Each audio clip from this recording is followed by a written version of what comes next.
Alrighty guys, we're back for rotation-proof post-ban mice, and this is a Final Fantasy Standard Brew, and I'm Red Cat. Let's briefly go over the deck, then hop right into some ranked. We have all four Cheeky House Mouse, 1 white mana, 2/1. Nice. It also has an Adventure Sorcery here for just 1 white mana. Squeak by. Target creature you control gets +1/+1 until end of turn. It can't be blocked by creatures with power 3 or greater this turn. Actually, pretty decent, huh?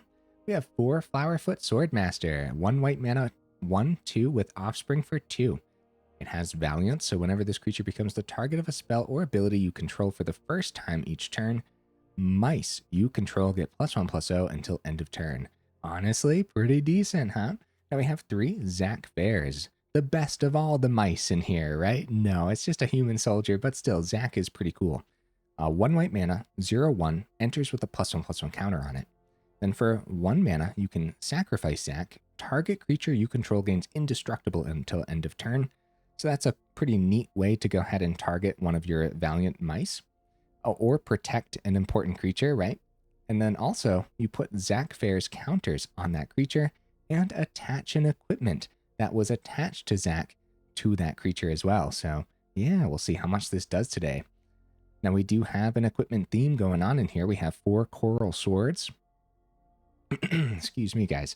So it's a 1 red mana artifact equipment. It has flash and equip for only 1, which is pretty good when you want to be bouncing this between your Valiant mice and whatnot. So when it enters, attach it to target creature you control. That creature gains first strike until end of turn, so it could be a pretty good combat trick. And then also, equipped creature gets +1/+0. Not bad. We have Might of the Meek. Heck yeah, guys. Since Monstrous Rage is gone, we can actually play Might of the Meek and be happy about it. So it's a 1 red mana instant speed. Target creature gains trample until end of turn. It also gets +1/+0 until end of turn if you control a mouse, which is going to be often in here. You also get to draw a card, so it replaces itself too, which is actually really good. We have a Lost Jitte in here. Not going to take the time to go over it. We have all 4 Manifold Mouse, all 4 Emberheart Challenger, and all 4 Sheltered by Ghosts. So a really powerful lineup of 2-drops. We got a couple Buster Swords, 3 mana equipment, equip cost for 2. Equipped creature gets +3/+2. Whenever equipped creature deals combat damage to a player, draw a card. Then you may cast a spell from your hand with mana value less than or equal to that damage without paying its mana cost. Equipping a Buster Sword to a mouse just sounds awesome, doesn't it?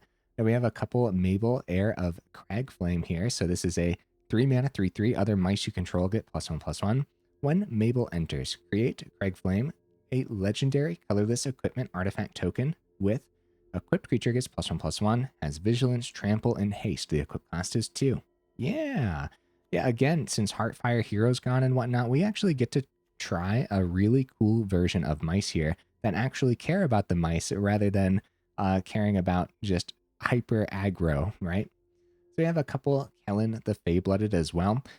The sorcery speed adventure side here, Birthright Boon, can search your library for an aura or equipment card, reveal it, put it into your hand. That's pretty good as acting as our 5th and 6th Sheltered by Ghosts. And quite often, we're going to be grabbing Sheltered by Ghosts with the Kellan outside of one of the other equipments too. I'm not going to take the time to go over the 3 mana side right now. It's been out for a little bit, right? So over in the mana base, we actually have a Lupinflower Village and a Rockface Village, both making the cut as a 1-of. And then we have a whole bunch of early lands. We have Inspiring Vantage as a 4-of, all 4 Sunbillow Verge, and all 4 starting towns as well. Yeah, not really taking a huge hit to Boros early lands after rotation, so I guess the big thing here is running starting town instead of the pain lands. No honorable mentions today, guys. At the very least, what should have made the cut as an honorable mention? Let me know down in the comments, and either way, I do my dandiest to save the more in-depth discussion for the end of the video, so look forward to that. Let's go ahead, take this into some ranked, see how we do.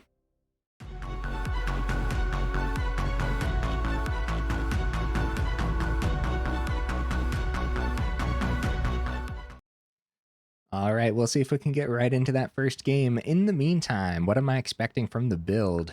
Dude, I'm excited. I'm so excited to just play mice and not feel a little gross about it. You know what I mean? All right. We go first. This is a keepable hand for sure. Oh, buddy. Yes. Come on down, Zack. Okay, Seachrome, Candy Trail, nice. Some Azorius artifacts potentially over there, but it could be Jeskai Control or Jeskai artifacts for that matter, right? I've been seeing a whole bunch of new things that the opponents have been trying out since the bans. We could establish Manifold Mouse and then a surprise challenger next turn. I think it's just better to push the damage through right here, right now. How do you guys feel about that?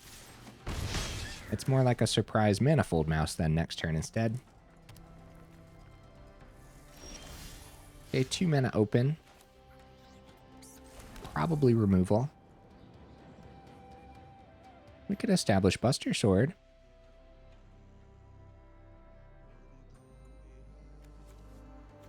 Manifold Mouse and keeping the Zack open.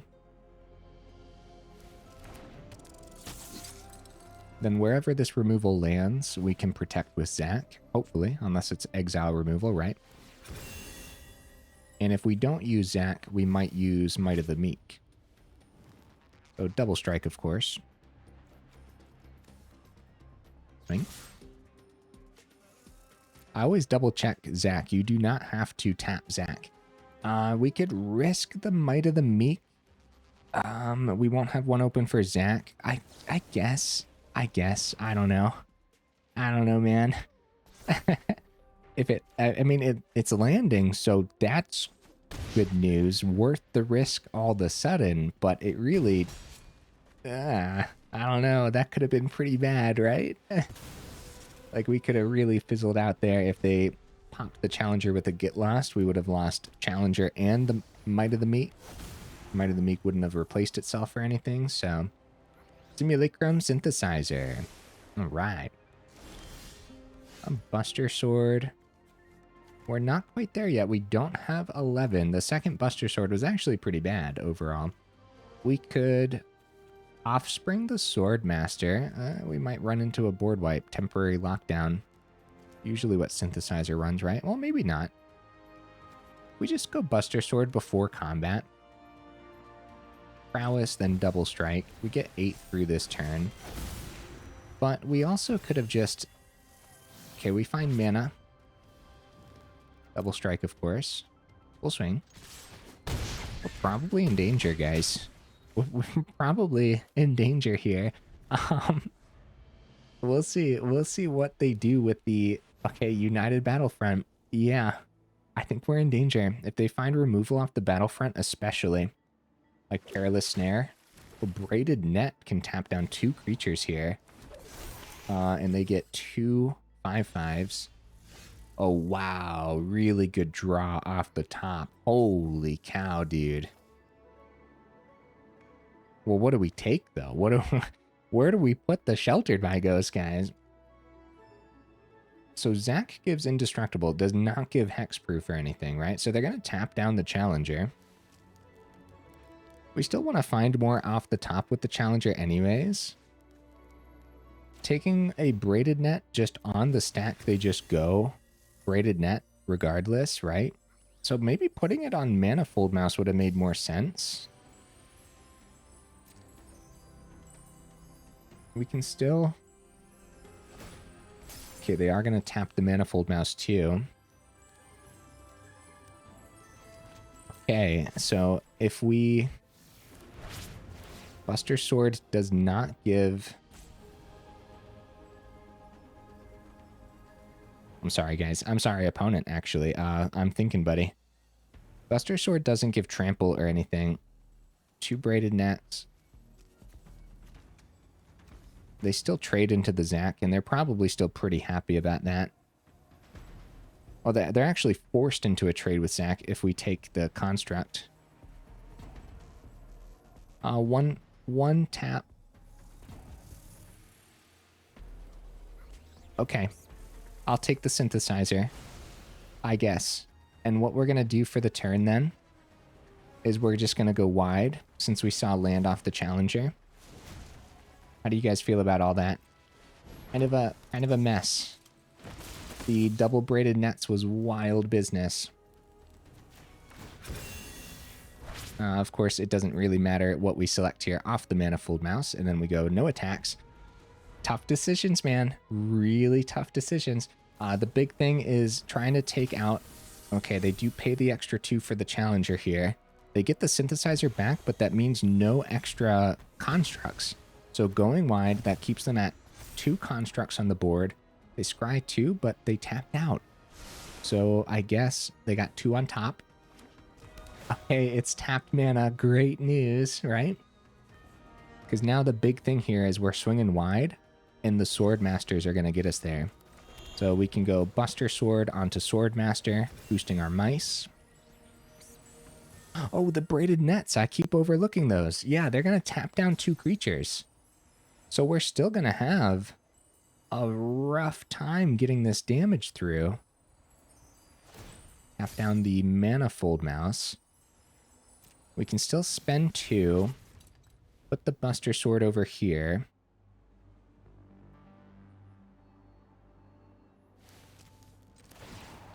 I guess, right?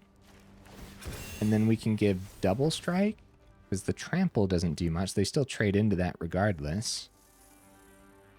If only we had a Might of the Meek in hand. Excuse me, guys.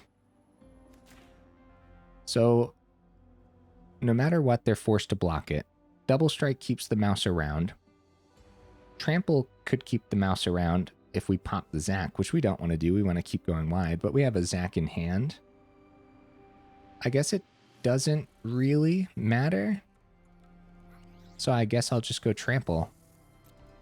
Right? Because if they only block with 1, we have the Zack extra counter. We have a free Zack from hand. They do double block here because they don't know what's in hand. Makes a lot of sense. Oh, actually, they take back 1. Nice. We're going to pop the Zack, put the extra counter on, which I guess at that point we should have swung with Zack too, just in case. Free Zack from hand. Starting town's actually pretty bad. We still have 1 open for the Zack then. All right, guys. I think we're in danger. I do. I think we're... Oh, no. Oh, no. Okay. That's really bad news, man. Second United Battlefront double Perilous Snare. I believe we're out. I believe we're out. So if Zack gave Hexproof, first of all, that would be a pretty overpowered 1-drop, right? But yeah, the opponent getting around the Indestructible with Braided Net and Perilous Snare exiles. They get double constructs here. They get to take out our most powerful things. And I don't know how we slipped this last 2 through. I really don't. If we play the second Buster Sword, even putting 2 Buster Swords on Zack or something, we can't get around the 9/9s. Okay, well, it's mana. Second Buster Sword can come down. And then, again, no trample on the Swordmaster or anything, but what's pretty cool here, it is pretty cool that it grows as we equip these, and if we had trample on it, it does meet the might of the 9/9 constructs, which is kind of no joke. Yeah, we're just equipping it for the sake of equipping it. There's really not a lot we can do here. I guess we could have saved... No, we couldn't have saved chump blockers, just double Braided Net, spending their last counter. Good game, opponent. Really good game. That could have gone either way for real, dude. For real. Actually, had we seen a little less mana and maybe a little bit more ways to boost our mice. I mean, we have all 4 Might of the Meek and all 4 Coral Swords in here too. Coral Sword probably would have helped us push that last 2 through. Yeah, so lots of paths to victory there. I guess also, if the opponent missed the second United Battlefront, that doesn't mean that they would have missed like a Perilous Snare from hand. And honestly, all they really needed was 1 Perilous Snare at that point, right? So, really depends. I don't know. I don't know. That's a tough one. I feel like the deck list really did the thing there, though. Still really cool stuff. A little less mana, a little more boosts could have gotten us there. A great hand, man. Wow. Don't even worry about the offspring on the Flowerfoot. Get that down. Ready to shelter by ghosts. Although, I guess we don't have any Heartfire Heroes turn 1 to pick up nowadays, but still. Okay, well, Burn hits Challenger over anything. I accept that. Especially now that Cheeky House Mouse is in hand too. It's a good target for their one mana. It's either Burst Lightning or Torch the Tower. Torch the Tower. Okay. We see that very, very often. If there's open red over here and they pass it on turn 1, that is very often the case. Either Torch or Burst. Like I said, though, I accept it. Fear of missing out. Okay, so with Fear, is it going to be a version of Mini Reanimator? Maybe Jeskai, and they're missing their white source for now? I feel like Sheltered's going to have a better target, but if we don't put the ward on something now, we could have a problem. Let's give the Swordmaster a boost and then a surprise trample on Might of the Meek, right? Let's get the swing. See if they block. Okay, they decide that it's not worth the chump. And I'll go for it. We'll go maximize damage, replace itself. Swordmaster, pretty decent, right? I'm going to actually save this Swordmaster for Offspring, though. Get the cheeky House Mouse down. Yeah, there's probably a better target for the Sheltered by Ghost. 3rd mana. It's going to be another Verge, too. And Verge is still not tapping for blue yet for them. Oh, Vivi comes down. Okay, nice. I'll take the 2 gladly here. Sheltered by Ghost for the Vivi all day, every day. And then at that point, it's a little bit of an awkward hand then with the Buster Sword draw. We might play Swordmaster then. Even without the Offspring. Pick up Vivi. Swing for 6. How do you guys feel about this? Skipping the Offspring. We see mana off the top, we can equip the Buster Sword. So far in these first 2 games, Buster Sword feels like it should just be more early equipment, but I mean, come on, man. We got to get this Buster Sword on a mouse, too. You know what I mean? Or I guess we did in the first game, but get a good swing on the Buster Sword off the mouse, right? Good game, opponent. Yeah, taking the Vivi, they must not have had a lot else in hand. Missing some extra removal, because they can easily get around Sheltered by Ghost with some 1 mana removal, so... Whenever you gift a card, draw a card. Guys, how come I haven't made a gift deck list yet? We gotta do that, man. We definitely have to make a deck list that's just based on gifting the opponent cards and then run that as a 4 of, right? Dude, let me know in the comments if you're interested in that. Maybe we'll come up with something. Hey, also, while I have you here, in the early middle-ish of the video, make sure you check out that description where we do have that Discord link, as well as that Patreon link too, if you're interested in joining either of those up or supporting the channel that way. And then also for the YouTube side of things, hold on guys, let me go ahead and keep this instead of holding up the opponent. Yep, looks keepable too. Buster Sword, kind of a weak link right now in the deck list. We'll look at that more in the final thought. For sure. All right, come on down, cheeky House Mouse. Anyways, YouTube side of things, if you like the video, make sure you actually drop it a like. And if you enjoy the channel, then consider subscribing because it really does help out the channel. So thank you guys. Come on down, Manifold Mouse. Go, go, go. Double strike. All right. I like seeing Coral Sword here for real. I feel like this card can really put in the work. Coral Sword with Might of Meek in hand too. I mean, kind of no joke.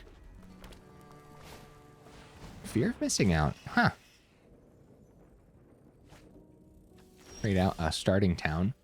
Lupinflower Village. That's a lot of white mana, unfortunately. I'd love to go Buster Sword, but we'll see what they block with. Double strike on Cheeky. Hold the Manifold back, right? for sure. And we, like I said, we don't have a white source on the board, so we might as well play mana main phase 2. All right, let's see what they do here. All right, they're deciding to take it, and we definitely want to replace the Might of the Meek. See if we can grab a red source too. We do find an Inspiring Vantage, which is not terrible here. We can get it down.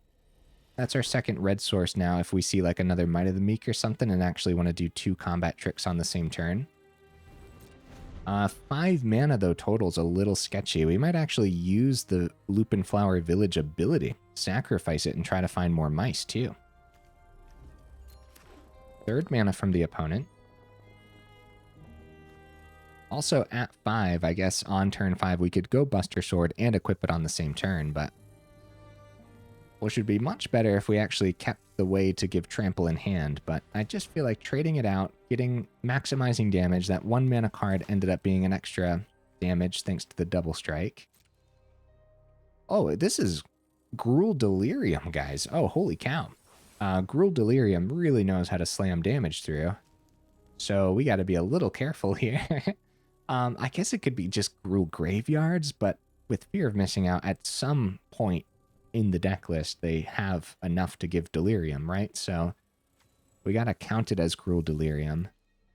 I guess we don't know if it's Delirium aggro, though. Yeah.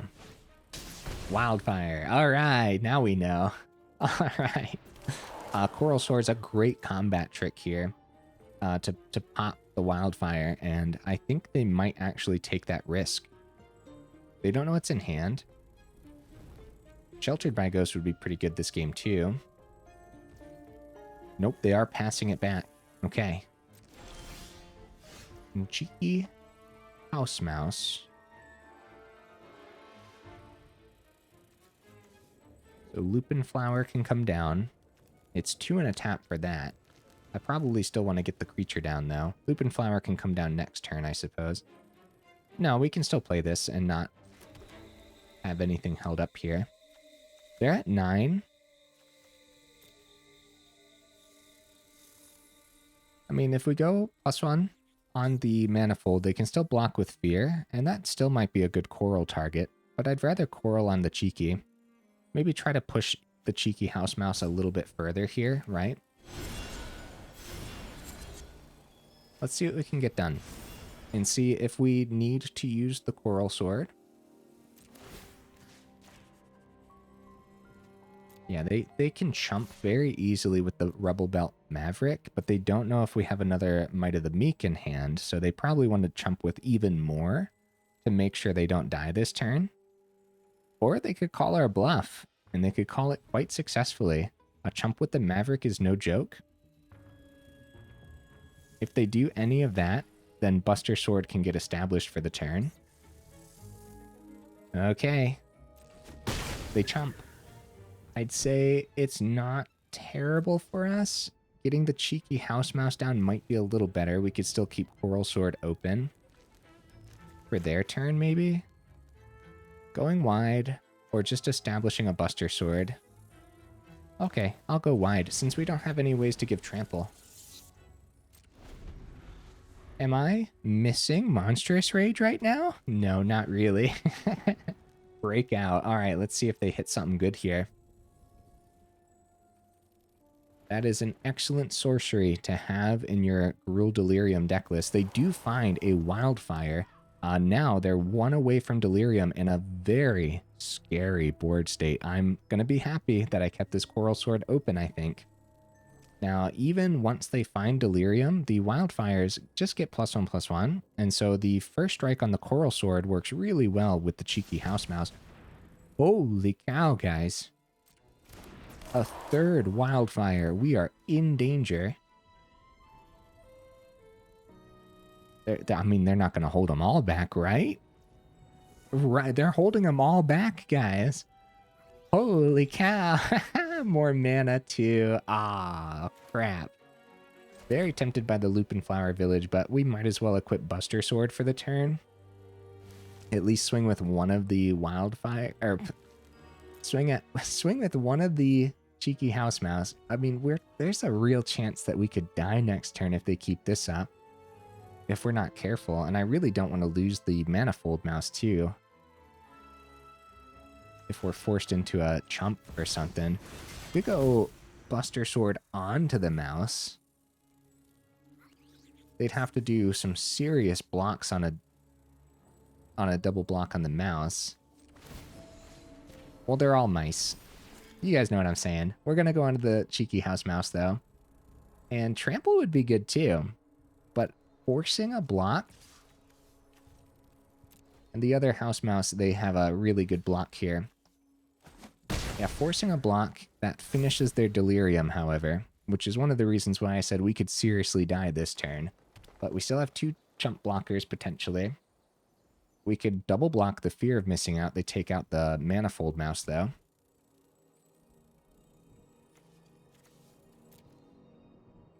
Yeah, the artifact was what they were missing. Looks like they're going to go for the Rubble Belt Maverick to boost the trampling damage here. They still got 2 cards in hand, too, so... with Delirium and Delirium aggro at that, they could have the card that gives double strike once they have Delirium, right? So that could be a problem. They untap the middle one.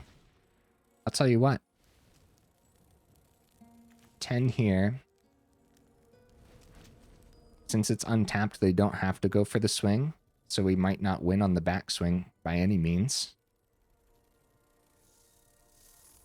If we double block, we lose the double strike on the Manifold Mouse for sure. We could lose both of them to a combat trick. Taking 12 and then another 6. I'm gonna risk it. No blocks. Ow. My face. 2 cards in hand. Get the good game ready. Scavenging Ooze. That's not game. Hey. Might of the Meek off the top, guys. Wow. That's what I'm talking about, bro. Holy cow. Okay. Double strike. Full swing. They block Cheeky House Mouse. 3 gets through on the other mice. Spot. Trample. Heck yeah.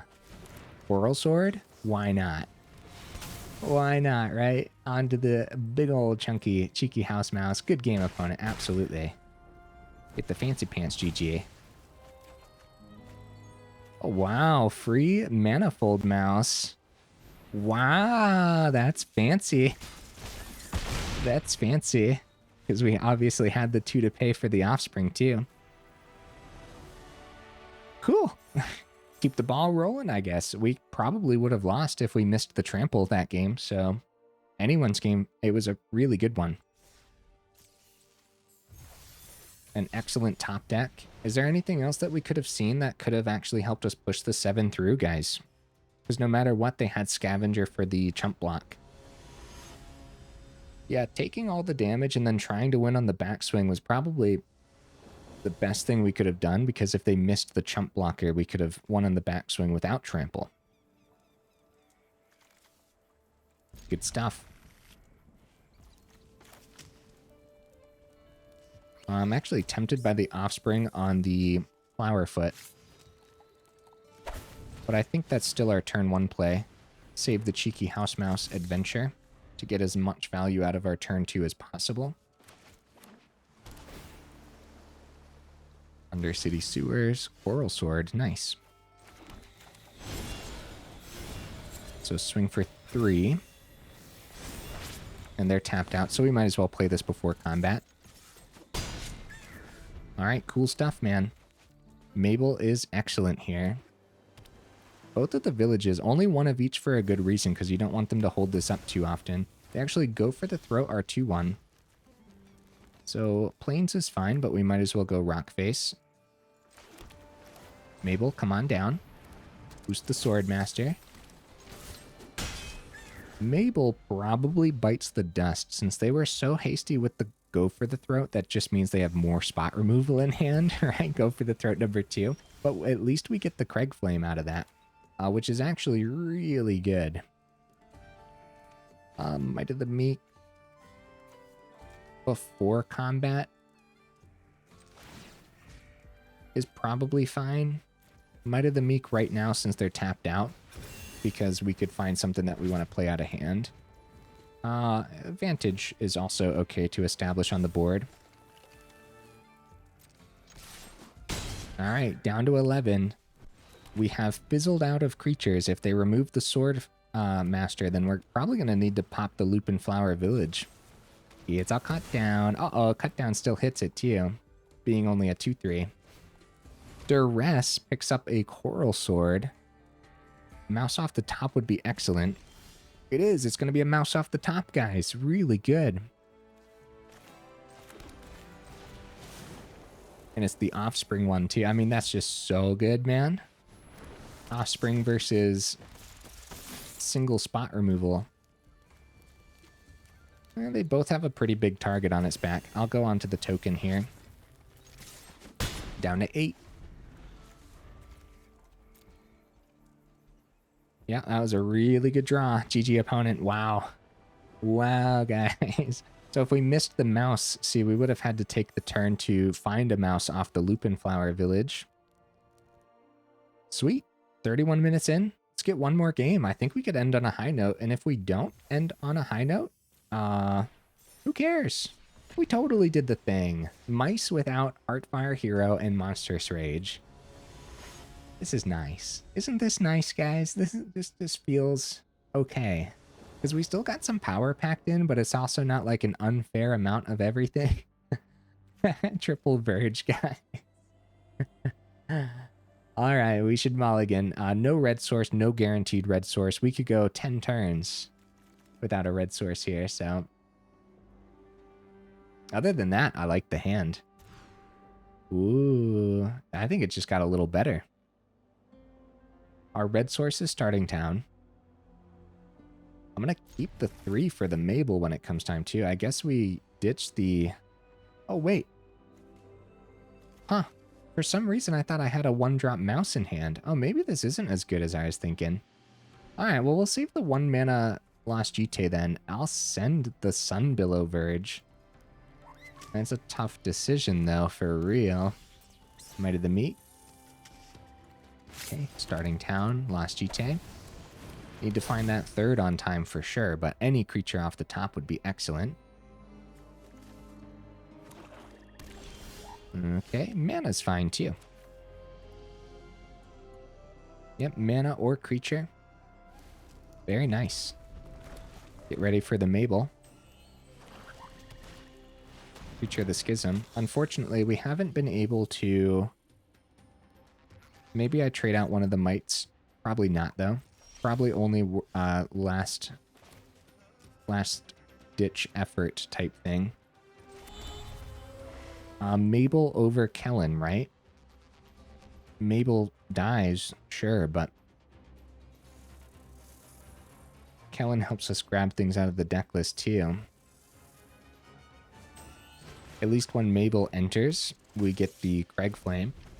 So we'll be able to at least use that at some point as well. Alright. They draw. They find even better spot removal. That's what the opponent is saying right now. Mono black, we just have to know Mabel's dead. Big thing is going to be getting that Sheltered by Ghosts actually down onto one of our creatures when it comes time. Wow. Creature the Schism. I guess the big thing here is they didn't really mind us keeping Mabel since Preacher blocks Mabel so well. Vigilance, Trample, Haste, right? It's not like it's First Strike or anything. And Cheeky House Mouse, I mean, both of their creatures get under that. I mean, no matter what, we go Sheltered by Ghost because we need to get that Ward 2 on the Mabel, period. Picking up the Preacher gives us a swing, too. And then also, Might of the Meek ready for the chump. We're gaining really good life here, too. Alright, even though they didn't chump, we're sticking to it because it's extra damage and we get to trade this out.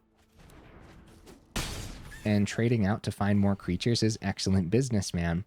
So, I guess sacrifice removal is worst case scenario here. Go for the throat, pay the extra 2. So not terrible, because it's 4 mana to get their Preacher back. And then what we gained from the turn was a good chunk of life. And more cards in hand.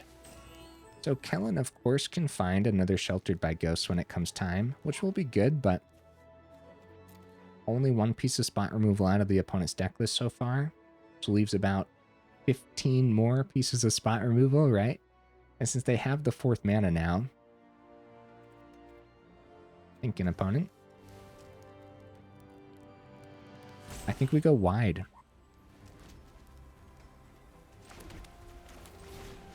The opponent's going wide too.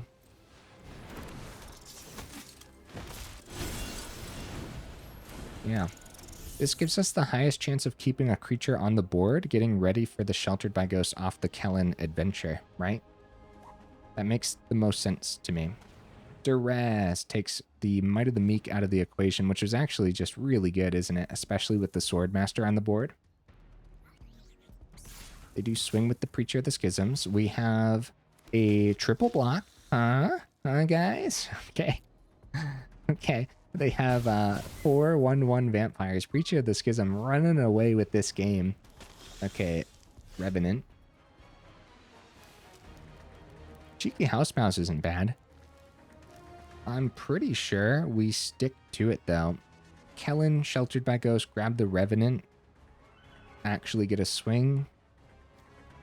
These only boost the attacks, so we'll only be able to swing with the Sheltered by Ghost one. No. Sheltered by Ghost only boosting attack as well. Wow. We're stuck between a rock and a hard place, huh? Even trading into the Revenant's terrific for them. So maybe we don't? Maybe we go like Swordmaster here. Boost our mice wide that way. And then we still have the equip on this and the Cheeky House Mouse. I guess? Have great blocks in the ground, though. So I guess it's all into the same Swordmaster, even though we don't mind boosting our mice wide. The problem is they have just terrific blocks.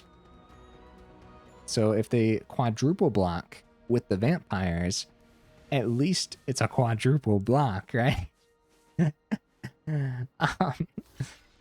But Revenant can't block, thanks to the Cheeky House Mouse. Okay, it is going to be 4 vampires into it. Well, it's something, I guess. Maybe? I don't know, man. So, of course, we can use this ability. Target creature can't block this turn. On tap target land, we can play the Cheeky House Mouse for the turn. That's probably pretty good. I don't mind the +1 counter, though. The Verge is fine. Cheeky House Mouse. Yeah, dude, we're in danger. For real. At least they're not going to be getting vampires from the Preacher of the Schisms for a couple turns. Okay, Archfiend is probably the grab. With the Sheltered by Ghosts, of course. If we're in danger either way, we might as well just take this damage and see what happens. They go back up to 20 because of Revenant's lifelink. Oh, they still have open mana, guys. Oh, it's going to be cut down. Actually, pretty good for them. Because Sheltered by Ghosts onto the Swordmaster would have boosted the Cheeky House Mouse wide and everything. We would have gained a ton of life here. Dude, this would have been an amazing turn, but they had the open mana for the cut down, which is actually just brutal. So we might as well, it doesn't really matter where we go with the Lost Jitte. We might as well put all of our eggs into one little house mouse basket. We do survive the turn unless they play the demon that doubles everything. All right, let's see it. They get a swing and they get to go back up to 18 here. Okay, they don't have the demon that doubles everything. They are drawing 2 more, though. Preacher of the Schism just being an absolute MVP. They find another cut down, guys. Oh no, my poor cheeky house mouse. And they totally could have paid the ward cost. Oh, Sheoldred's Edict. No. Opponent. Why? All right, down to 2.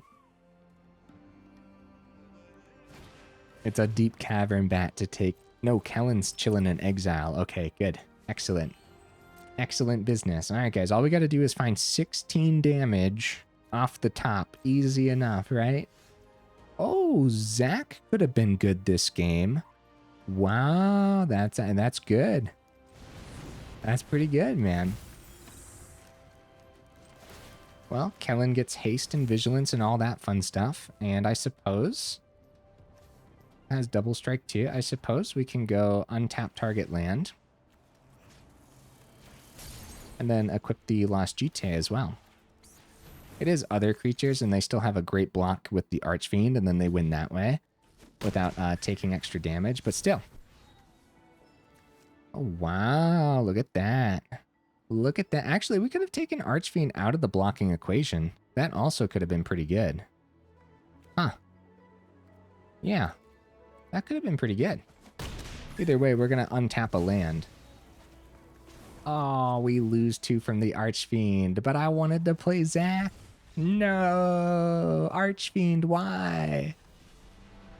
Oh, man. Well, a pretty brutal last game, huh? Where we got cleanly picked apart, but Mice still showcasing something there. I mean, Mono Black is going to do the Mono Black thing, and it's going to do it really well.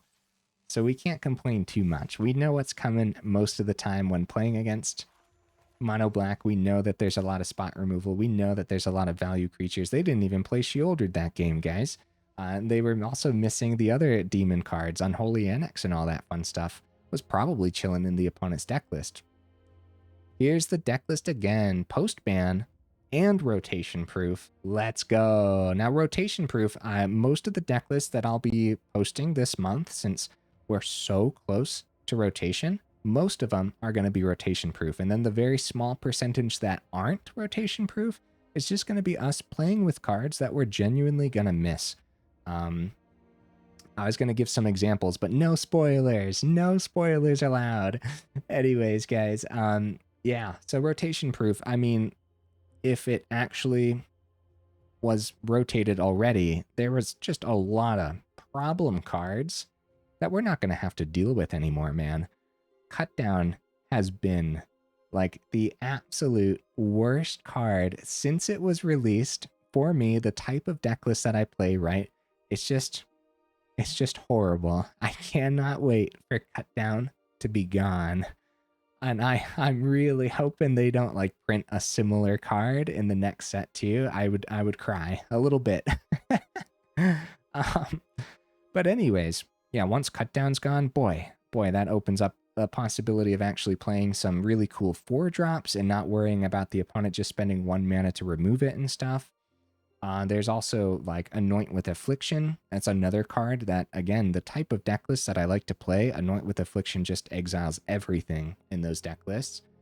Even Go for the Throat's gone. There's going to be good replacements for that too. Shoot the Sheriff and stuff. I've seen people playing Long Goodbye already. That's an interesting one. Anyways, Liliana's going bye-bye, and it's not just Mono Black that's missing cards. Oh, Archfiend is rotating too, right? But it's not just Mono Black that's going to be missing cards. Temporary Lockdown is leaving, and that's another card that really punishes my style of play. So, wow. I can't wait for rotation, guys. I hope the next set doesn't bring too many replacements for those. Anyways, that's besides the point. The deck list. I can see 2 Zacks easily. I could see dropping Buster Sword easily. Maybe just a 1-of. A 1-of Buster Sword would be fine. Drop a Zack, drop a Buster Sword, go up a couple pieces of burn. I don't think you're going to be mad with a couple Lightning Helix. But also, for this deck list, I don't think you're going to be mad about Opera Love Song either. Opera Love Song gives you a chance to actually target multiple cards, like target multiple Swordmasters, for example. Wow, guys, I think I just talked myself into this. Leaning red. Hold up, guys, we're leaning red? And I have Verge in here for white? I guess I'll... That's weird. I don't know why I did that. I might want to change that real quick. I guess the thought was white sources early for our creatures. I don't know if I like that. We're making some changes real quick, guys. Couple Opera Love Song. Feel like that should have made the cut as an honorable mention. Dropping a Zack, dropping a Buster Sword. So we dropped an uncommon and a mythic for 2 uncommons. I don't think anyone's going to be mad about that change. And now we're leaning even further red. Guys, with Verge chillin' and needing to keep open red sources for Might and Coral and stuff, we should probably go up a couple mountains, drop a couple plains, because this is what it looks like now. If Verge is a white source, we have a 6 split and a 6 split. I guess Lupinflower is a white source, and Rockface is a white source, or a red source. I'm sorry, guys. So 7 and 7. It's an even split, but we're not looking at an even split, but kind of looking at an even split, because once you find a mountain or a plains, then the billow powers up to be an excellent Boros land. And then I guess at that point, 8 pieces of actual dual lands, if we want to count Starting Town as a dual land. That's tough, man. I don't know why I looked at it like that, because even before adding the Opera Love Songs, we should have had like 5 mountains and 3 plains. Luckily, we didn't really get punished today, but I'm pretty sure the change of the mana base... All right, let me know in the comments. This look a little better now based on the split? I don't know if, like, when I put it together, I thought it was the opposite. I thought we were leaning white, maybe, and that's why I had an even split and then didn't worry about the Verge. That's very possible. We didn't really get super punished for the deck list, or for this deck list in particular, because we don't have a lot of double. So we don't have, like, double red. We don't have double white. If we did, we definitely would have been punished, probably. We also had that one game where we had all 3 Sunbillow Verge, which is just a white source. With only 8 basics, yeah, you really are looking at Verge being just a white source in here. Hopefully it's fine now. I hope. Because, yeah, after Opera Love Song, now we really are leaning red. But we need early white sources for all of our 1-mana creatures, which is absolutely essential. And then after you play a 1-mana white creature, you got to still have your Sheltered by Ghost for next turn too. Or Kellan. I bet that the split doesn't count the sorcery on the Kellan. It might, I don't know actually, but yeah. Anyways, I hope you guys like the changes real quick. As far as post-ban, losing Heartfire Hero. Who needs Heartfire Hero, huh? We don't need that. We don't need that to have fun with mice. Who needs Monstrous Rage? Might of the Meek doing it just fine. Especially in mice, right? Because just giving trample and drawing a card probably isn't good enough. But in a mouse build, since it's also giving the +1/+0, that is pretty darn good, especially if you're giving that mouse double strike off of Manifold Mouse or something too. So I definitely like dropping the Buster Sword. Even if we weren't going up 2 love songs and we kept the 3rd Zack in here, I would still drop a Buster Sword and go up 1 love song then. But I do think 2 love songs will be pretty good and a way to see more off the top too. Just be careful. It's not Ren's Resolve. So if you're using the top ability, you're probably just holding it open. You're probably just forced to use it on the opponent's turn until you have enough mana to maybe play it on your turn to find like a 1-mana card or a 2-mana card. And then sometimes you'll just see like 2 Mabels off of it or something. So really depends. Just note that in this deck list, you're probably using the bottom ability far more than the top, but the top will still come in handy to see more off the top too. So, all right, guys. Hey, enough rambling, huh? If you made it this far into the video for real, y'all are champions. Let me know what you thought of the deck list regardless. Let me know if you like the changes, and let me know if the mana base looks good now too. Okay, guys. Hey, I will see you in the next video.